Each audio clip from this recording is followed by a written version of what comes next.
biso banduliste toyembelaka bafako awana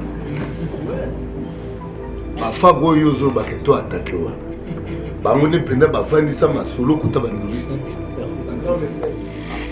mpona ngai grâce présidentielle ezalaka te mpona bato wana. Quelle est notre part?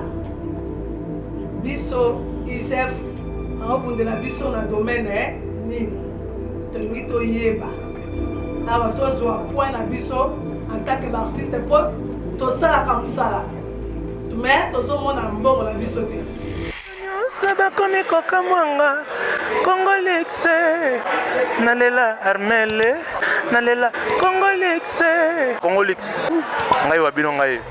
Ouais, Congolix TV, on est ensemble, c'est Bercy moi en Chine, Rambo 3e A, Angulaire de Kinshasa, Eshi, Congolix TV, yes. Moto amomi moto, leta kangaka yeye, oya kominga nendengi, makotia ye wapi mama, nalelie. Congolix TV nalelie yeye, Congolix TV nalelie yeye. Mama kita mama kita, ngaya wana zwi problème.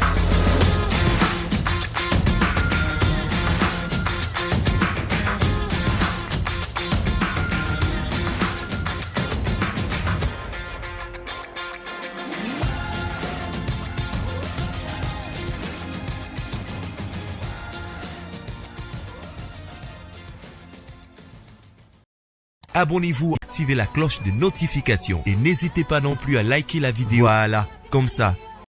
Chef de service, Gilles Linguette. C'est pas une bonne invitation à yo. Oui, c'est bon. Oui, merci Mingi.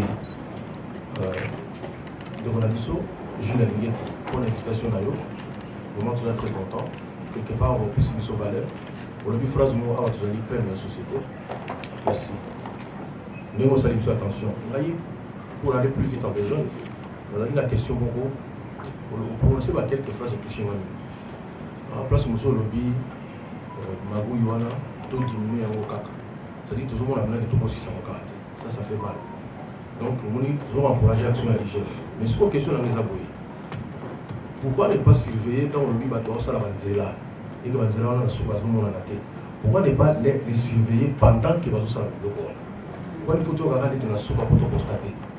Est-ce que surveillance est IGF au sein de la tête pendant que à quoi qui c'est le IGF déjà à quoi qui m'a pas tu contrôles je m'a pas tu as les pembas on a continué à faire. Pourquoi pas vous en avez moi là tu as dit que concierge Bazo constater là ma communication. Merci beaucoup, Maman Chalamwana. Si vous permettez, monsieur le secrétaire, on prend la série des 3 questions et puis on vous accorde la parole pour la réponse. Maman Chalamwana. Oui, Papa inspecteur, l'apprécie merci. L'apprécie merci et donc on a papa adjoint. On a un petit peu de l'eau. On a un petit peu de mingi. Tout le monde a vu dans la télévision, tout le monde a vu sous bino pe bozana bato wana boza bato bakop. Tokanisa bongo. Tobia ezaka bango na bango kaka. Mais on toyoki lelo. En tout cas, esalinga mawa mingi pasi na motema. To comprendre pourquoi mboka na biso ko avancer te. Kongo eza munene, bato nyonso baza kowelela ya bitumbe sila kate na baeste wana. Nyonso na pona nini kama kako nyonso uti koloba. Il faut tozala na bolinga mboka na biso. Mais likambo sali lelo opelisi moto kanga biso tita moto opelisi moko bana botika na bolembisa nani. Parce que tout le monde sepela mo vivre na modelo tozo vivre te na ba famille na biso na bandeko na biso na onyoso uti koloba. Papa nga na tozo senga yo pesa biso kaka oya biso mundu keza moko biso ba artiste ka comédien pe ba ali bana oya bango pe mindu setayi munoko na bango biso toza bato okoti studio bimi o larguer loko makabo bebi toza na mawate na ndenge tozwi encouragement lelo parce que toyemba to bangaka oyembi après ba ekolika nunu mama ile bonno lingo yembo yo sani babino dongola maloba o tete o dongola bona na mtu sanze kwa joto alwambo balandinga ti na studio non enlève ça non te o te o bona bote mais o to uti ko yo kanelo to si pesa encouragement eza ndo côté c'est comme si ko réalité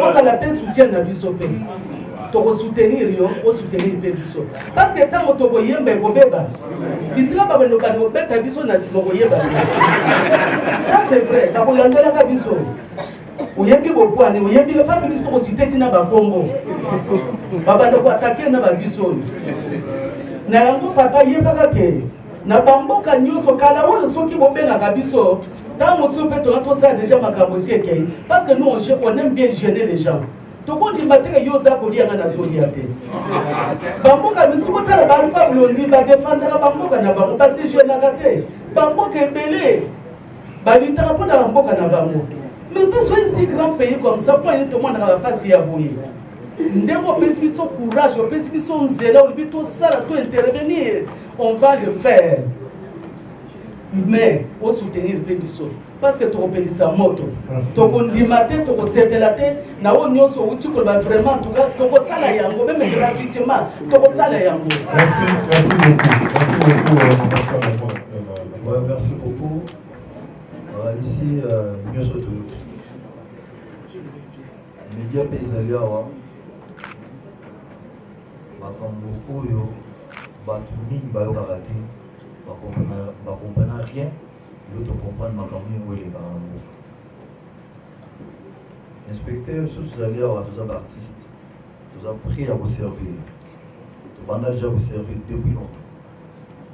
Vous avez mis au photo ça, mais ce qu'on vous a toujours problème. Le lobby sur l'artiste, ça fait 12 ans où vous avez un problème, ma casse. Puis ce cas d'artiste est mission. Même à serviteur de Dieu, Bazalia et Libaï. Bisso, en tout cas, à part métier, tout ça là-bas, tu as le tout ça là-bas. Tu sais pas pays mingi. Tu vous comprendre que Maman Mieux se base dans les arabes politiciens. Je ne te tombe pas victime. Mais dans ce cas-là, on récompense les arabes, assistance les arabes. Mais la minute, tu as pris à vous servir. Sala monde tous allés avoir tous les choses artistes mais tout est pas tout la bouteille de grandeur de tout vendre pour que les bouches la boîte tout marché va monter pas sur la terre sur tout le bac mais tout ça là mais tout ça la paix protéger soutenir et pas bilan et pas garder fou au tout pour s'attendre dans le monde parce que pour gérer ma ces blagues vous en avez artistes, il y a un mais pour gérer le masse, c'est le bon sous. Là, c'est connu pas. Donc, vous savez, là, on a intérêt en moka. Pour te motiver à la boîte, mais le gars, tu sais, on va garder le fou pendant le seul artiste. Merci beaucoup. Merci.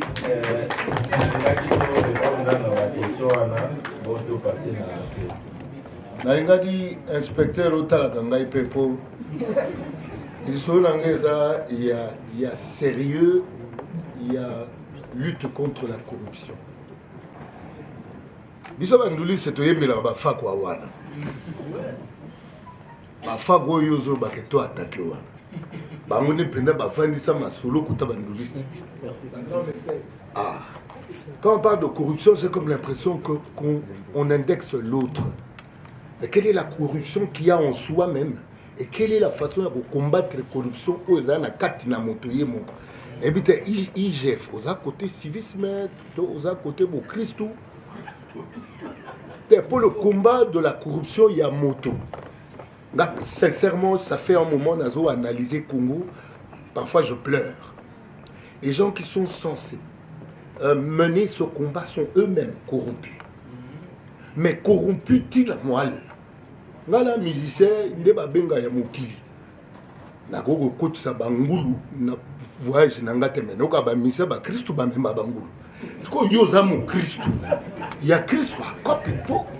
Attends, le problème de la corruption est sérieux. C'est pas un problème au Tokolo Bakeo, Bango Boko Biso Tozao, Pesa Biso na moi Bokonzi Moko Talati. Pesa Biso moi Bokonzi Otala. Est-ce que tu connais bien le quoi tu y as? Bon, la question est celle-ci. Quel est le vrai combat et comment le mener? Parce que, nga yemba zoro, bon, il y a l'État, il y a le Benganayote. Ce que moi, c'est à mon inga et c'est le respecter. Boyoga zoro te. C'est-à-dire ce combat, moi, je le mène déjà. Mais il faut que l'on trouve une plateforme. Il y a aussi l'ango ya solo. C'est-à-dire qu'on peut s'attendre à biso te mesani au sommet. Des fois les bâtisseurs. Kaba fa quoi wana. Est-ce biso na kati na biso tokomi sokolande nini? J'aimerais savoir comment tu sa plateforme au banda. To yeto lobela na penza bo tim bolé to bima to ko gawe sa baninga. Merci beaucoup. Voilà. So Pamboli Zambé biso du côté gospel, on a continué la biso aussi invitation. Quand on y est dans l'église, mais tu as un beau. Si tu as un zozoa, on le fait un beau que ça peut mon papa. Donc quand vous avez des gens appuyer, maloba papa, mon bégata la joie qui que biso moko à partir de la langue. De biso moko, c'est de changer la langage. Pemboka il faut changer d'abord la biso moko.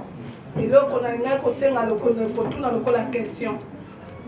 Tous les artistes, Toyoki Tokolobela, Tokoyema, Tokolobela pour la corruption, mais en tant qu'artiste, quelle est notre part? Biso, IGF, en haut de la biso dans le domaine, Nini, Tolito Yeba. Alors, toi, je vois point la biso en tant qu'artiste, tout ça comme ça. Mais tous on a mbongo la bisoté. Ok, tous on a bisika oyo mbongo la bis en tant que artiste c'est ça nini et kota. Tous on bela, tous on kufa mais tous on a fait de côté. To lingi chef quand ça bisoté on a dit combat. Merci beaucoup. Oui, le beau fille. Merci beaucoup, monsieur l'inspecteur général. Dans une préoccupation, il y a Mickey qui est là. Donc, il faut expliquer la différence entre cours de compte et l'IGF. On ne va dire que Bino le dépendra directement à la chaîne de l'État. Est-ce que le rôle du PQ a été mis en amont à Zokali Patoua? Parce que le monde où il y a Tina Souka, tout le monde va faire un bon appel ça. Nous avons un bon appel ça Patoua, on va faire la maramoralité. Est-ce qu'il n'y a pas moyen système où vous voyez comme ma peau? Ou bien suspendre dans le motoir, de sorte que mon moment est pendant un temps. Ou le système où tu collège, où tu voyez, parce que mon motoir a osé m'envoyer que mon moment est béni, ou il y a pesa. Bien sûr, il y a une décision à été, mais quand même, à ça quand même, je pense qu'on va continuer à vous ça. Non, comme on a dans la société n'est Moutouana ou la main qui donne l'argent de l'État, n'a pas à continuer à couper sa part. Moi, il n'y a pas de suspendre de rôle, on n'a pas dit comment se fait. Donc, collège, depuis, monsieur l'inspecteur général, dans la question de comment on va tourner sur vous a protégé, sincèrement, ils ont préoccupé. Parce que moi, ils ont dit que Bossema, la chef d'État, c'est ça, il a dit que jurisprudence spéciale, tout tribunal spécial pour la bataille congolais en prenant l'argent des Congolais. Parce que nous, procédure où il y a normal, et puis le Basuka, on a été dans Zongo, on a vu ça dans la Constitution, mais pour nous, grâce présidentielle, ça a raté pour la bataille. Je pense que les Congolais bénéfices vont se faire pour le royaume parce qu'il y a aux yeux sur lui 300 millions, au PCBISO 20 millions, il y a 280 millions. Après, ceux qui ont monté en Kenya, on a fait la COP, on a fait 310 millions. Ça ne doit pas nous faire pas moins, attends, il y a 1 million, et ça n'a pas moins de 10 ans, 15 ans de ferme. Voilà, bonne idée,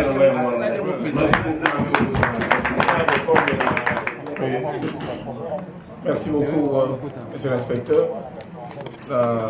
Quand ici, moi, ma question, mais les messages que nous avons posé déjà, mais ils ont moko, il y a moqué. D'abord, il y a le bossé Zeka pour les lapona sécurité, na yo pour tous en posa na yo. Ils sont nions ça tout se peli. Na quand ici, so même la proposé na bande ko ba que les lots message na biso et ko banda même tout de suite la soto bini. Ko lo ba que moto azana compte na les réseaux sociaux. Soto banika ko commenter déjà les lots réunion oyo et ko révolter déjà batebeli. Message à liboso je crois wana. Mais toi, on a posé parce que je crois que nous avons quand même espérer que Bazui vraiment solo un sauveur il y a génération future pour nous petit autant même que tout souffrir et ça n'a démonter mais pas signé alors va démonter alors les lots kozoa bino boye ezali bénédiction pour Namboka il y a ce qu'on a dit que ce qu'on a rassurer Bisso, inspecteur, que vous décevoir Bissoté. Et vous allez bien Bisso nos Toyoka. Poto lingi au moins été. Kalawa nous a tout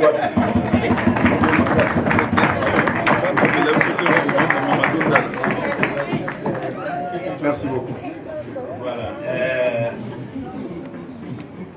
Mes chers sœurs et frères, Naina répond à l'affaire Patrice, Bassel Nansam de Basawa. Je prends l'engagement devant vous. Et devant Dieu, vous êtes les représentants de Dieu. Que moi, je ne serai jamais comme vous. Jamais. Je prends l'engagement, je l'ai dit. Moi, le même engagement, toute la direction de l'inspection générale des finances. Toyebi Banché. La stratégie des gens qui sont concernés par les détournements, c'est vraiment de nous prendre dans les pièges et de nous mettre en prison. Ça, nous le savons tous les jours. Nous le savons tous les jours. Donc, nous marchons vraiment avec toute la prudence possible. Toute la prudence possible. Sur ce terrain-là, comptez sur nous. Vous avez nos assurances. Comptez sur nous. Nous ne sommes pas venus pour chercher l'argent. Si c'était pour chercher l'argent, beaucoup n'auront pas eu de problème. Beaucoup. Il n'y a personne qui nous a échappé en dépit de leurs moyens. Je vous dis, il faut que nous arrivions à comprendre que les dollars, les billets verts ont de la valeur lorsque c'est le fruit de votre travail ou lorsque ça vous appartient. Mais lorsque ce n'est pas pour vous, considérez ça comme des papiers. Vous pouvez passer. Il faut qu'on arrive à ce niveau-là. Il faut qu'on arrive. Oh, c'est aussi une libération spirituelle. Et c'est un exercice qu'il faut que chacun de nous puisse arriver à faire. Le combat, il est énorme.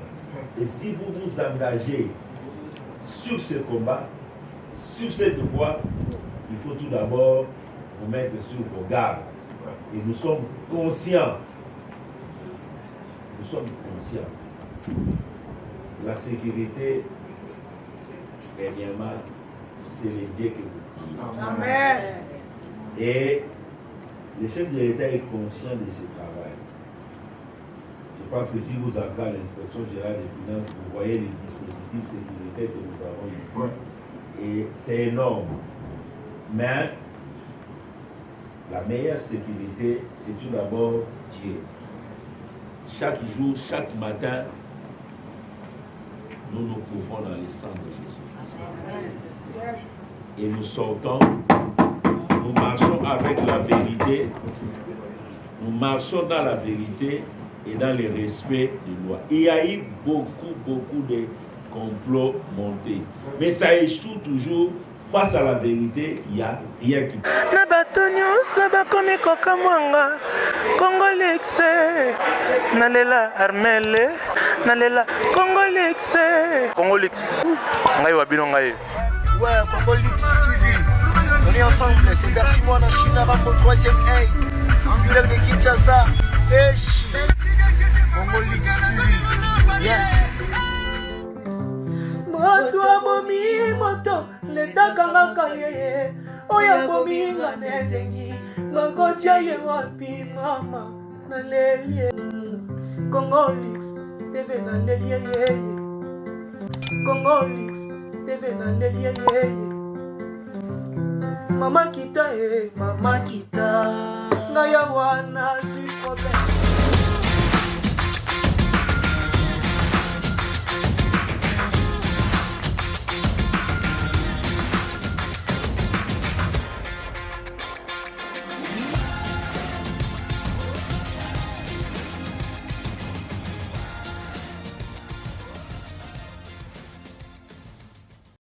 Abonnez-vous, activez la cloche de notification et n'hésitez pas non plus à liker la vidéo. Voilà, comme ça,